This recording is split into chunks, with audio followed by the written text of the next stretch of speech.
Magandang araw mga kaibigan.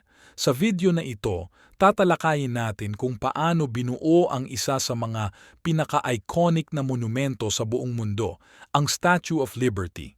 Alamin natin ang kasaysayan sa likod ng napakalaking proyekto na ito, mula sa konsepto hanggang sa pagbuo at pagpapasinaya, dito sa Pinoy Wisdom.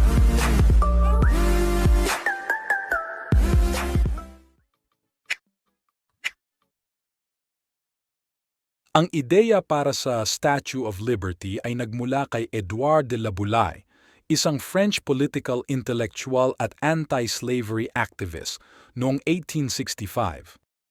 Layunin niyang ipakita ang pagkakaibigan sa pagitan ng France at Estados Unidos at ang pagpapahalaga sa kalayaan at demokrasya. Si Frédéric Auguste Bartholdi, isang kilalang French sculptor, ang pinili upang magdisenyo ng estatwa. Nagsimula siyang magtrabaho sa disenyo noong 1870 at pinili ang Bedloes Island sa New York Harbor bilang lokasyon nito. Ang pagtatayo ng Statue of Liberty ay nagsimula noong 1875 sa France. Ginawa ito ng mga French artisans at craftsmen sa ilalim ng direksyon ni Bartholdi. Ang unang natapos ay ang braso na may hawak na sulo, na ipinakita sa Centennial Exposition sa Philadelphia noong 1876. Ang ulo at balikat naman ay ipinakita sa Paris Universal Exposition noong 1878. Ang buong estatwa ay natapos at binuo sa Paris mula 1881 hanggang 1884. Sa Estados Unidos, ang pondong pangtayo ng pedestal ay nakalap sa pamamagitan ng iba't ibang fundraising efforts.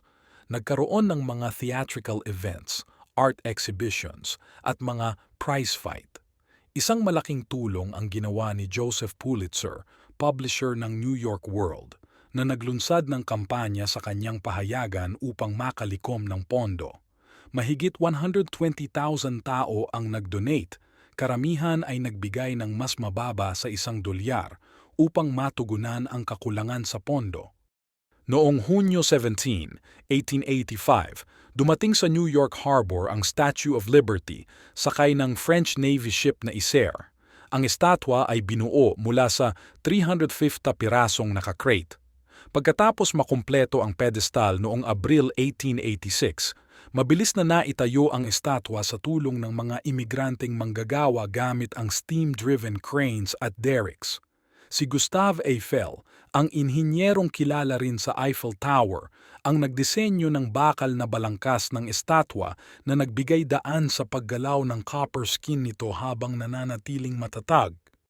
Noong Oktubre 28, 1886, pormal na ipinasinaya ang Statue of Liberty. Sa kabila ng maulan at mahamog na panahon, halos 1,000,000 tao ang dumalo sa seremonya. Ang estatwa ay naging simbolo ng kalayaan at naging tanyag na palatandaan para sa mga imigrante na dumating sa Amerika, lalo na noong simula ng ika-20 siglo.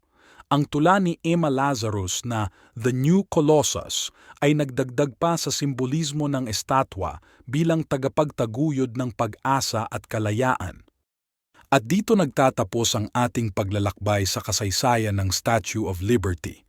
Isang proyekto na sumasalamin sa sama-samang pagsisikap ng mga tao mula sa dalawang bansa, ang estatwa ay patuloy na nagsisilbing inspirasyon at simbolo ng kalayaan. Huwag kalimutang mag-subscribe at i-click ang notification bell para lagi kayong updated sa aming mga bagong videos. Maraming salamat sa inyong panonood at hanggang sa muli. Dito lang yan sa Pinoy Wisdom.